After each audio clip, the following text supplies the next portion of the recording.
Salve, amigos, amigas, bem-vindos a mais um episódio do podcast Voz da Igreja. Hoje comigo, Padre Cleito Munhoz, assessor da Juventude.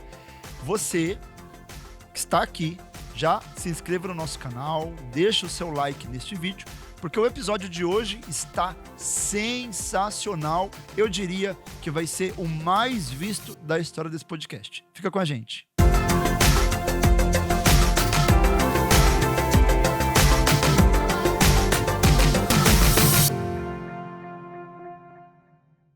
Muito bem, então hoje, amados, o tema é um tema, para mim, muito importante, é absolutamente relevante.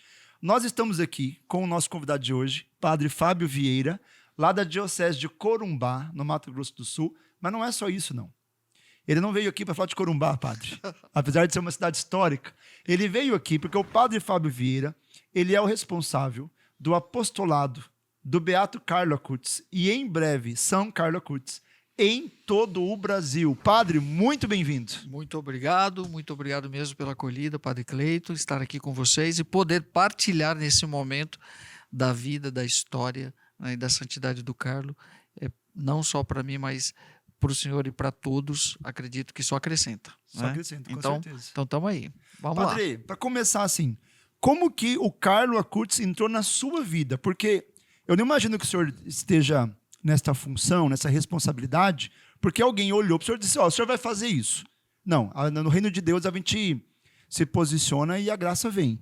Como que ele entrou na sua vida, padre? Olha, essa é uma pergunta que todos fazem, eu faço questão de responder assim. Na verdade, quem entrou primeiro na minha vida foi a mãe dele. Mãe do Carlo? A mãe do Carlo. O Carlo entra na minha vida pela mãe. Mas ela é italiana, padre. Italianíssima. Como é que o senhor conheceu a mãe do Carlo Acutis, Olha, padre? no desenrolar no nosso bate-papo, vocês vão entender mais ainda o porquê de tudo isso. Sim. Tá? Nós achamos um santinho que tinha servo de Deus, Carlo Acutis, atrás tinha um telefone, eu com outro padre lá de Campo Grande, e estávamos indo à Itália. Sim. E queríamos visitar o túmulo, né, e no cemitério lá em Assis, onde estava sepultado aquele jovem candidato a santo. Que ano foi isso, padre? Foi 2012. Tá, então 12 anos atrás. 12 anos atrás, 6 anos depois da morte do Carlo. Quando chegamos lá na Itália, chegamos em Roma, aí nós resolvemos ligar naquele telefone. Assim, alguém vai nos dar informação, nos dizer, porque veja bem, ninguém em Assis, ninguém na Itália sabia de Carlo Acutis. Nem Assis não se sabia que tinha um jovem candidato a santo lá sepultado. Nossa. Ligamos, quem que atendeu? Dona Tônia, mãe do Carlo. Espera um pouquinho, então o apostolado era a mãe dele. Era a mãe dele. Dona Tônia que entregava os santinhos, distribuía e deixava o telefone dela atrás. Meu Deus. Nós ligamos, ela atendeu. E uma alegria muito grande poder receber aqueles padres que estavam vindo do Brasil. Vocês estão chegando quando? A gente está chegando amanhã em Assis. Ela, que horas? A gente falou tal hora. Chegamos na estação de trem lá em Assis, quem que estava? Dona Tônia, nos esperando. Aí ela, a senhora pode levar a gente no hotel? Não, nós vamos para casa. Aí fiquemos na casa dela. Espera um pouquinho, o senhor ficou na casa do Beato Carlo Acutis? Isso. Na casa da mãe dele? Na casa da mãe dele. Meu pai. Nasceu uma grande amizade e daí a devoção ao Carlo, a gente quando nós voltamos, difundimos muito, tanto em Campo Grande como em Corumbá. Sim. E aí a gente vai entender o que Deus estava preparando, porque o milagre aconteceu em Campo Grande. Vamos falar disso. Pois é. Então, assim, olha, meu amigo, de tantos padres no mundo, porque Campo Grande, é Deus preparando. É Deus preparando. Então, a minha amizade com o Carlo nasce a partir da mãe. Dona Antônia foi a portadora e não foi por acaso que tivemos uma empatia muito grande e hoje, cada vez mais eu sinto, né, que, meu Deus, a Dona Antônia é a mensagem viva do filho. E ela quem protagonizou muita coisa, né, desse processo. Tá, então vamos... Para quem nos acompanha, padre, muitas pessoas talvez não conheçam quase nada do Beato Carlo Acutis, a não ser ter visto imagens dele por aí, que ele é um santo que jogou videogame, que ele é um santo que jogava futebol, que torcia pro Real Madrid? Real Madrid. Real Madrid, ó, acertei. Que ele era um jovem como qualquer outro, claro que um jovem santo. Mas, padre, assim, para as pessoas entenderem, a mãe dele ainda é viva. Quando o Carlo Acutis morreu? Carlo morreu em 2006. Então, 2006. Com quantos anos? Com 15. 15 anos. A mãe dele hoje... Tem 57 anos. 57 anos. Então, veja, nós temos um candidato a santo da igreja, já é santo, porque já está marcada a canonização, que a mãe dele ainda é viva. Eu costumo dizer que tudo com o Carlo é num clique da internet. Veja bem, 18 anos depois da sua morte, nós temos esse menino já santo. É muito rápido. É muito rápido. Isso é inédito com relação a tantos outros processos. Madre Teresa demorou muito mais. Tudo bem que hoje a gente tem uma facilidade para a investigação das coisas, né? Mas também não é à toa que Carlo é candidato a patrono da internet. Sim. Até as graças e os milagres, quando você pede a intercessão do Carlo, é num clique, é num like. Sensacional. Padre, o Beato Carlo Acutis, futuro São Carlo Acutis, ele então é conhecido como o santo da internet. Qual que é a relação dele com a internet? Quem foi o Carlo Acutis, padre? Muito bem, vamos lá. Esse jovem que nasceu em Londres, né, criado na cidade de Milão, depois, no seu encantamento com Assis, a família muda para Assis, mas Carlo, desde cedo, né, desde criança, já apresentava o extraordinário. Extraordinário, isso é importante. O extraordinário que agia no ordinário da sua vida. Né? Tanto é que tantas vezes conversando com a vovó do Carlo, a Luana, ela sempre dizia: eu pensava que o meu neto ia ser um padre, um bispo, quem sabe um papa, mas não imaginava que o meu neto fosse santo. Caramba. Olha que coisa. Por quê? Incrível. Porque o Carlo foi o santo, o jovem que fez o milagre primeiro em casa. Porque ele converte sua família a viver a catolicidade. Eram católicos, mas não tanto praticantes, né? E o Carlo é quem suscita isso dentro de casa. O Carlo fez uma transformação interna muito grande. Então, a família dele não era um ambiente propício. Não. Ele se tornou a força que transformou sua família. Sim. Ele não teve desculpinhas. Eu não vou na igreja porque minha mãe não vai, porque... Não, ele foi primeiro. Ele foi primeiro para arrastar a mãe e o pai depois. Tô arrepiado. Porque talvez muitos esperassem que ele fosse, sei lá, de uma família extremamente católica, onde tudo era fácil para ele. Não, ele lutou para viver a fé.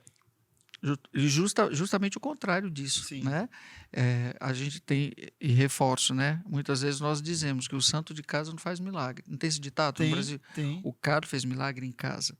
Porque, veja bem, aos 7 anos de idade, que é o grande divisor de águas da vida do Carlo, aos 7 anos de idade, quando ele faz a primeira comunhão, ali ele entende, toma consciência do que de verdade ele quer. Porque quando ele comunga, recebe a Eucaristia, o que ele diz? De hoje em diante, nunca mais faltarei à missa. E não deixarei de fazer a adoração ao Santíssimo antes ou depois. E o meu projeto de vida é estar sempre com Jesus. Eu acho isso fascinante, padre. Pergunta para os jovens, ou mesmo para muitos de nós adultos, e você mais ainda provocador, até padres, qual é o seu projeto de vida? E uma criança de 7 anos dizer que tem um projeto de vida, isso é de uma maturidade, porque veja bem, o Carlo aos 7 anos de idade já tinha lido todo o catecismo da Igreja Católica, assim como os jovens que o senhor acompanha, todos já leram, né? Com certeza, talvez a capa e a contracapa. Padre, assim, com 7 anos ele toma uma decisão. Ali foi a virada de chave dele. Foi, é o divisor de águas. Exato, a primeira comunhão é o divisor de águas. E é interessante assim, porque, de novo, padre, me permita te interromper um pouquinho. Às vezes a gente pensa que para ser santo, algo absurdamente extraordinário precisaria acontecer. Então a pessoa ouve uma voz do céu, a pessoa vive um grande milagre. Não. Primeira comunhão. Todo católico fez primeira comunhão. Deveria. Aquilo foi suficiente para ele entender que Jesus deveria ser o centro da vida dele. Então vamos lá, o senhor já tocou num outro ponto que dá aqui margem para a gente conversar 3 dias. Bênção, bora. A santidade. Sim. Nós temos uma imagem muito caricata de santidade. Perfeito. Certo? Perfeito. Que é privilégio de um, de outro. Tem gente que usa até a expressão dizendo assim, eu não sou digno de ser santo. Como se houvesse alguém que fosse. Como não, meu filho? Você não foi batizado? Exato. Todos são chamados à santidade no dia do batismo. Sim. A diferença é que Carlo teve a coragem de responder. E se fosse para sintetizar o podcast, eu diria, o que Carlo fez de extraordinário para ser santo? Eu diria, foi católico de verdade. Porque o caminho de santidade a igreja apresenta. Isso. A questão é que nós temos uma ideia caricata de ser santo.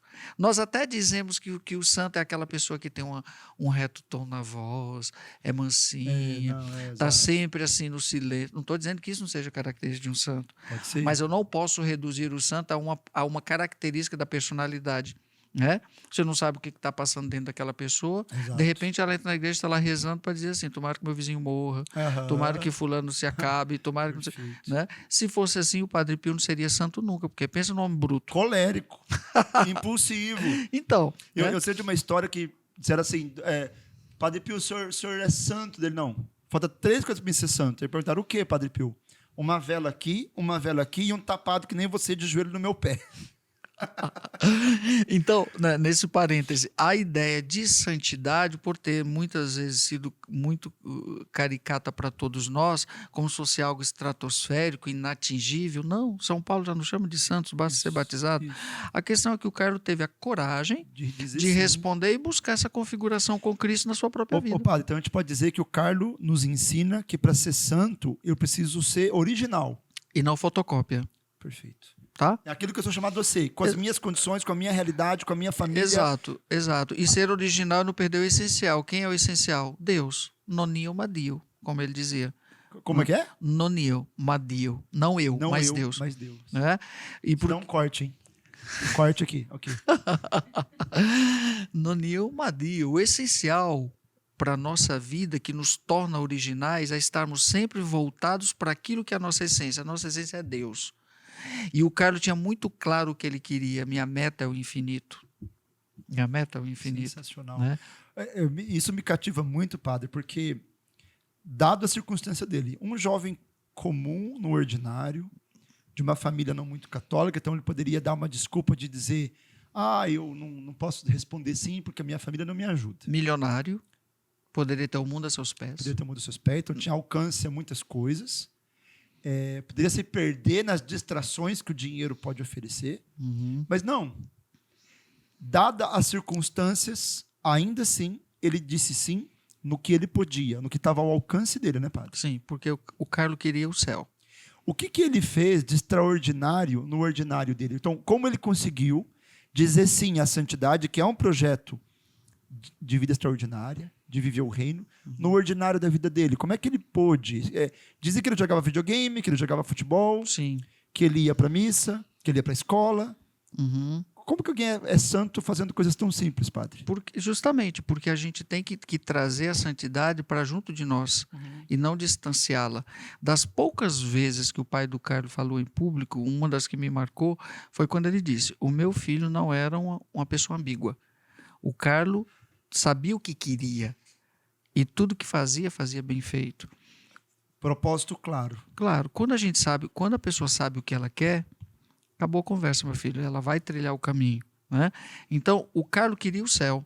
Então, veja bem, quando o Carlos lia a vida dos santos todas, né? Quando ele leu a história de Fátima, da aparição de Fátima, ele se encanta. É tanto que ele elege os pastorinhos como sendo seus melhores amigos. Né? Os pastorinhos de Fátima foram os melhores amigos do Carlos Acutis. Por quê? Porque eles queriam o céu também. E numa das aparições, Lúcia pergunta para Nossa Senhora se Francisco e Jacinta iriam para o céu. Aí Nossa Senhora responde que a Jacinta iria, mas o Francisco ainda teria que rezar muitos terços. Isso. Carlos ficou apavorado. Mama, nós vamos ter que dobrar a meta. Né? Vamos descobrir quantos terços o Francisco rezava, porque se ele rezava 2, nós temos que rezar 4, porque eu não quero ir para o purgatório. Caramba, que retidão de intenção, padre. Que decisão. Clareza, né? No propósito. Pronto. Quero o céu. O que eu tenho que fazer para chegar lá? Pronto, beleza. Aí, paralelamente a isso, ele teve um grande encontro aí completa, né, a sua meta, que foi o encontro com Francisco de Assis. A grande inspiração de Carlos Acutis foi Francisco de Assis. A partir daí, tudo muda.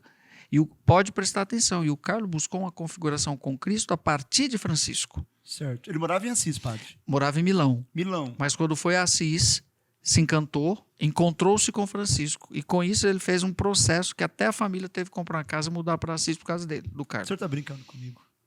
Eles mudaram para Assis por causa do Carlos? Por causa do Carlos. Isso eu não sabia. E numa das idas dos passeios por Assis, o Carlos com a mãe disse assim: mama, eu quero ser sepultado aqui. Isso 2 anos antes dele morrer. Estou arrepiado. 2 anos antes dele morrer.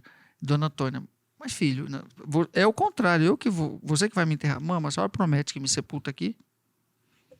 Como se já intuísse. Eu cheguei aqui. Ainda não estava doente. Não. Até porque a doença do Carlos não foi uma doença de tratamento. Internou na terça, morreu na quinta para sexta. Foi 3 dias. Foi algo fulminante, rápido. Vamos chegar na doença. Ô, padre, então assim, o Carlo, ele tinha, para os nossos jovens entenderem a receita do Carlo, que quando a igreja proclama alguém santo, ela está proclamando ao mesmo tempo um caminho modelo. seguro, um modelo. Isso. Né? Ele tinha um propósito claro, uma reta intenção, uma, como diz Santa Teresa, uma decidida decisão. Isso. Então, em tudo que ele fazia e vivia como um jovem normal, repito, jogava videogame, ia à escola, jogava futebol, torcia para o Real Madrid, além disso tudo, tinha a clareza da busca do céu. Exato. E quando a gente deseja algo e coloca isso no projeto de vida da gente, tudo que nós fizermos vai estar em função desse projeto. Isso. Eu vou agregar as coisas que me ajudem a fazer esse caminho. Tudo direciona para aquilo. Tudo. O que o Carlo fazia, então, para além disso tudo, que atitudes tomava, que decisões ele tinha para viver o evangelho na vida dele? Vamos lá. Primeira coisa, aos 7 anos ele diz, a Eucaristia é minha autoestrada para o céu. Eu quero o céu. Existe um caminho que vai me levar ao céu de forma veloz, rápida. Aí ele deu o nome de autoestrada, porque na Itália as autoestradas são as vias expressas que você chega rapidamente nos lugares. Certo. Traduziram muito mal para o português de Portugal, disseram que é rodovia. Para nós, no Brasil, não dá certo, porque as rodovias estão cheias de buraco, então você não chega onde quer. Né? Então, na Itália você chega que é a via expressa. Sim. Então, é a minha via expressa, é a Eucaristia, não existe outro caminho. Né? Então, quando o cara ia para a escola, ele passava em frente à sua paróquia, entrava, fazia 15 minutos de adoração, o babá acompanhava ele, o Rajas, depois levava para a escola. Voltava, se tivesse a igreja aberta, ele entrava mais 15 minutos. Né? E a missa diária. Então, assim, ele traçou o seu projeto. Sem a Eucaristia, eu não chego no céu. Acabou a conversa. Então, ele não ia com a mãe, nem com o pai, ele ia com o babá, o Rajas, que cuidou dele dos 5 até os 15 anos. Esse que era muçulmano, não? Ele era de religião hindu. Se converteu. Sim, ele catequizou, o Carlos catequizou ele. Ele batizou-se na igreja, foi expulso da casta dele por se tornar católico. Eu morei na Índia, sei como funciona. Pois ele era da casta Brahma. Meu pai, que é sacerdote. Isso. Aí ele foi expulso, aí hoje ele é casado na igreja católica, ele cuida da casa deles em Milão, porque a família toda mudou. Então, uma criança que estava sob seu cuidado, uma criança, sim, converteu um hindu. Foi. Pelo testemunho, sim. digo eu. Imagina, todo dia o cara ia para a escola, ele entrava na igreja, ajoelhava, ficava diante do tabernáculo, o Raja também ficava. Em silêncio. Em silêncio. E o Raja, o que está acontecendo aí? É Jesus. Quem é esse Jesus? Vem aqui, Raja, que eu vou te dizer.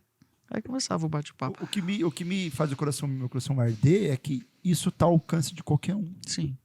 Mas precisa saber o que quer. Como o Carlos sabia o que queria, então tá aí o primeiro passo para esse caminho de santidade. Ele sabia o que queria, certo. Queria o céu e começou a criar os meios para isso. A Eucaristia era o primeiro.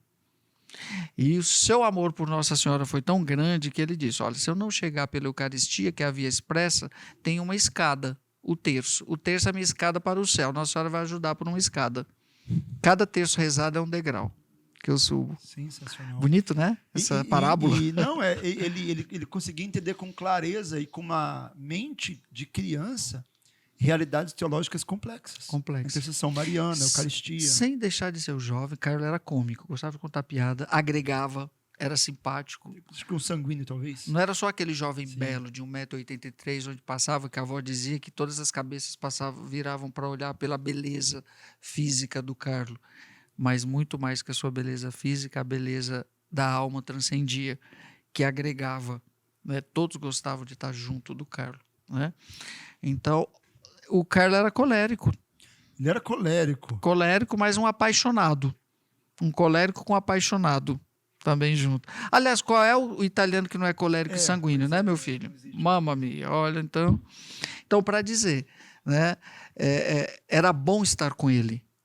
Dona Antônia é igualzinha. Cada 10 palavras, 8 é piada para você dar risada. Eu a vi no comentário, queria poder ter o privilégio de conhecê-la também. Eu vi no comentário, ela é extremamente simples, padre. Simples. Dona Antônia, depois do Carlo, o Carlo, olha que coisa bonita. A família encontrou um sentido para a riqueza deles. Certo? Então, assim, como disse o bispo de Assis, Carlo é um altro Francesco. É um outro Francisco. Né? Ele tinha essa coisa de doar a mesada Tinha. para moradores de A rua? mesada, todo dia de manhã, quando saía para a escola, levava a mochila cheia de lanche, saía distribuindo para os mendigos. Os cobertores da casa desapareciam todos, estavam ali. Meu pai. Né? Então, assim, muita coisa, o Rajas era cúmplice, muita coisa Dona Antônia nem sabia. Sim. Só foi saber disso quando viu na missa de corpo presente do Carlos, aquela multidão de gente da periferia, mendigos e tudo. De onde meu filho conhecia tanta gente? Né? Aquele jovem belo morreu, a notícia se espalhou, mas uma família muito restrita, muito reservada. Mas Carlos era de todos já. Até porque o bem não se faz propaganda, né? Não. Se faz simplesmente. Sim. Né? Então, o Carlos foi transcendente à sua família. Mas ele fez o projeto acontecer primeiro dentro de casa. Porque, veja bem, ele provocava a Dona Antônia com perguntas teológicas e doutrinárias. Né? Ela era católica não praticante. Não praticante. Católica O pai também. é o que a gente chama aqui de IBGE, né? Católico de IBGE. É isso. O pai também era católico não praticante. Os dois. Exato. O padre, então, é assim, sempre falo muito nas missas assim, né? Alguns princípios do reino de Deus. Um dos princípios básicos é ser fiel no pouco, Deus confia mais. Uhum. O jovem que acha que o chamado dele não começa em casa, vai começar no palco, ele está equivocado. Uhum. Exatamente. Porque É o secreto, né? exato. A minha casa, o meu espaço, é o lugar mais fértil para isso. Né? Porque muitas vezes a gente tem a preocupação de agradar fora, mas esquece dentro. O Carlos foi mostrando isso de forma pedagógica. Espera aí, aqui dentro primeiro. Padre, isso é um grito de Deus para essa sociedade. Porque né? não tem nem sentido, às vezes. Como que eu quero salvar o mundo e não salvo aqueles que estão comigo, minha família, minha tem mãe? um ditado, acho que é chinês, que eu gosto muito, e assim, antes de mudar o mundo, dê 3 voltas na sua casa. Exatamente. Começa ali. É Porque tudo o que nós transformamos na nossa casa, a gente está impactando o mundo. Exato. Ali é o lugar do primeiro apostolado. Né? Uhum, exatamente. Então, isso fez a diferença nesses nossos tempos, né? E realmente nada é por acaso. Você vê aí, né? No ano de 2020, Carlos é beatificado, no ano que o mundo parou. Foi. Né? No mundo que o ano parou, foi a beatificação que foi televisionada para o planeta. Nenhuma beatificação teve o alcance que a do Carlos teve. Que geralmente é transmitida para o país onde o Beato morava. E a própria vivia. devoção ao Beato é restrita à diocese de origem. Não foi o caso dele. O Carlos é o Beato do mundo. Né? A primeira paróquia do mundo dedicada ao Beato Carlos Acutis foi no Brasil. Onde, padre? Aqui em São Paulo, Santo Amaro, Dom Negre. Santo Paróquia Deus. Beato Carlos Acutis. No Ítalo brasileiro. Padre, a história do Beato Carlos Acutis, assim, é um grande chamado de Deus ao nosso mundo hoje. Então, as configurações familiares, a como os jovens vivem, ao isolamento dos jovens, ou a falta de perspectiva, porque o que me chama a atenção é assim, não era um jovem sem perspectiva, sem um projeto de vida, sem um futuro. O senhor me falou que conviveu com a mãe dele. Como é a mãe dele hoje? Como ela vive? Ela vive para isso? Tem uma vida... Ou ela está preocupada só na casa dela, com as coisas dela?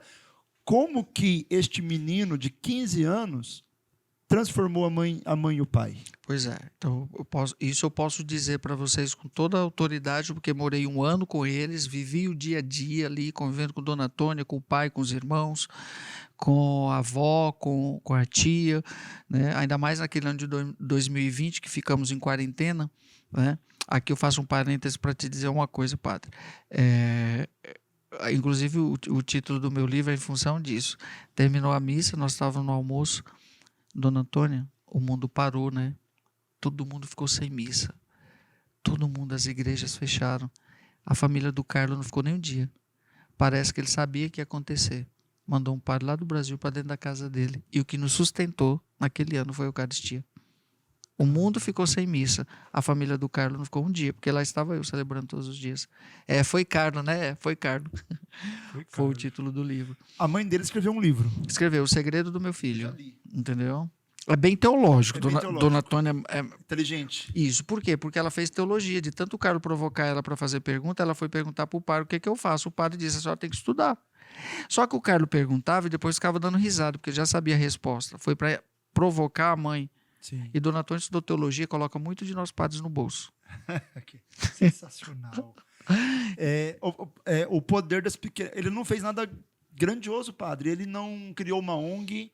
Não. O Carlo Acuti, ele criou um site, mas ele não mudou a internet. Ele ajudava lá os moradores de rua que moravam do caminho da casa para a escola. Ele não acabou com a pobreza no mundo, mas assim, pequenas coisas possíveis e alcançáveis que estavam ali ao alcance dele mudaram toda a realidade e as pessoas em volta dele. Sim, Deus continua dizendo que a santidade é um chamado, né? Independentemente do tempo. As pessoas falam assim, nossa, que impactante, um jovem de calça jeans. Claro, meu filho, São Francisco na época não usava calça jeans. Para dizer Sim. que... Tênis Nike. Exato, a santidade continua caminhando com o tempo. Só não responde quem quer, quem não quer. Exatamente. Né? E nós temos aí uma geração de muitos jovens que vão se espelhar no Carlo a partir desse episódio, que é a santidade desse menino, desse garoto. Padre, a gente está chegando no nosso tempo, mas Já? disseram que passa rápido, é verdade. Mas deixa eu lhe perguntar uma coisa que a mim, como assessor da juventude, me interessa muito.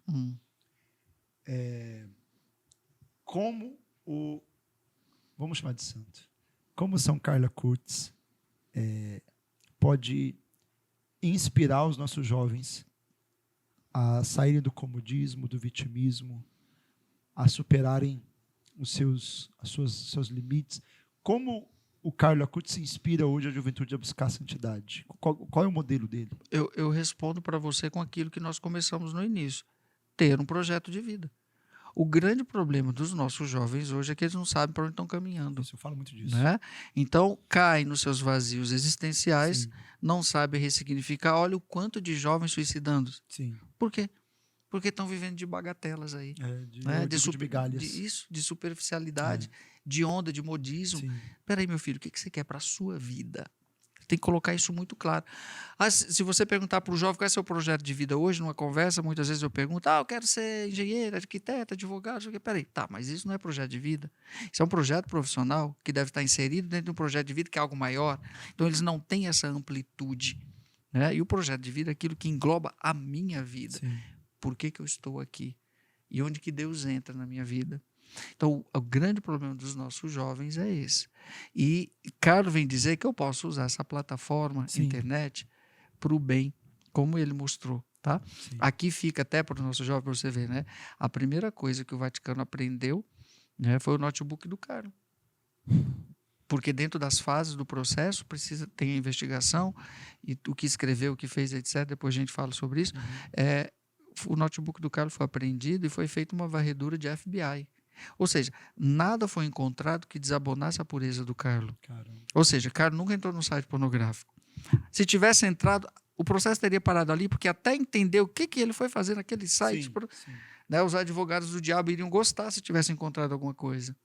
Ou seja, ele usou uma ferramenta voltado para o objetivo de vida dele. Aí é o problema dos nossos jovens. Por não terem objetivo, muitas vezes vão em tudo.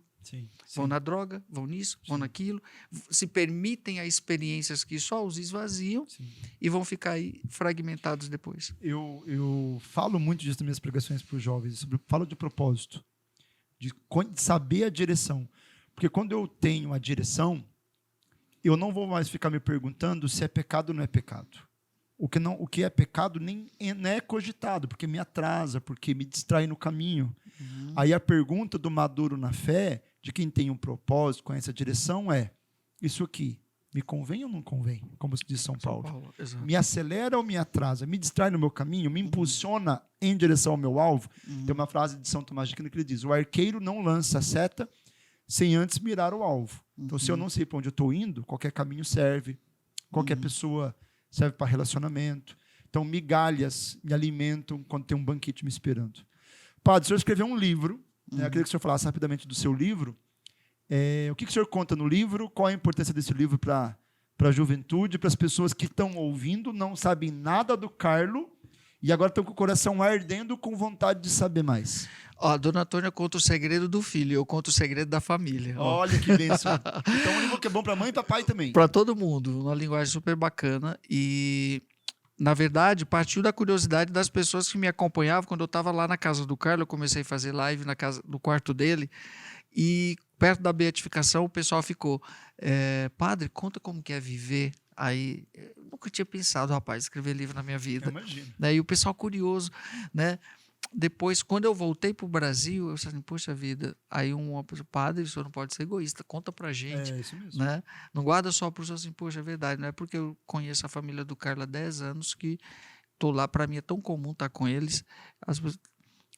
Aí em 20 dias eu fiz. O livro foi Carlos. Aí eu conto um pouco da minha história vocacional no início, no primeiro capítulo, mas também narro como que foi aquele ano da pandemia. Aí falo de cada um da família, da mãe, do pai, dos irmãos, da avó. Falo da cidade de Assis, da mística que é Assis, né? E do projeto de vida do Carlos. Eu falo os 8 pontos do seu kit Santidade também. Então é um pacote completo, né? Onde a gente coloca aí, numa linguagem bem coloquial, o que é conviver, o que foi conviver com aquela família que nasceu um santo, mas é uma família como qualquer um outro, mas hoje ela sabe qual é o lugar dela no mundo, a partir desse filho. Então, chama-se Foi Carlos. Foi Carlos. Qual a editora, padre? Quadrante. Então, o livro Foi Carlos, da Quadrante, Padre Fábio Vieira. Tem nas plataformas de venda? Tem.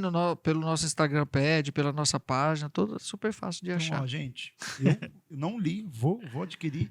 Quero saber mais. E você que nos acompanhou até aqui, busque mais. Vá atrás.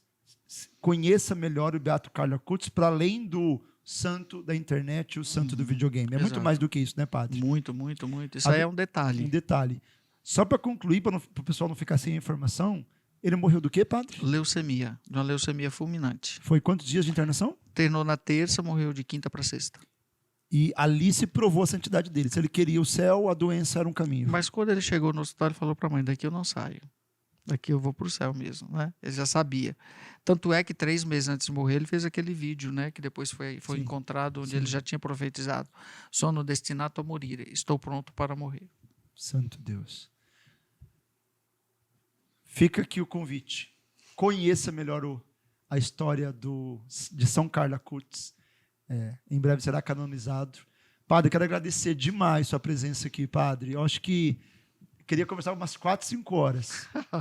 Então, qual que é o seu Instagram, padre? Padre Fábio Vieira, tudo junto. Padre Fábio Vieira, tudo junto. Siga lá o padre no Instagram. Ele está sempre partilhando histórias, falando do Carlos. Ele divulga isso no Brasil afora. Tem outros países, né, padre? Sim. Acabei de voltar aos Estados Unidos também, foi muito bacana. Estados Unidos, senhoras e senhores. Estados Unidos. Vai ter outro episódio em breve sobre o processo de canonização. Fica atento aqui no YouTube do Voz da Igreja, da Arquidiocese de Curitiba, também no Instagram do Setor Juventude. Está aqui o livro do padre, olha que livro bonito. Foi Carlos, Relatos Desconhecidos de um Millennial que se tornou santo, Padre Fábio Vieira. Padre, muito obrigado. Deus abençoe o senhor. De nada, meu querido. Deus abençoe a todos. É isso aí.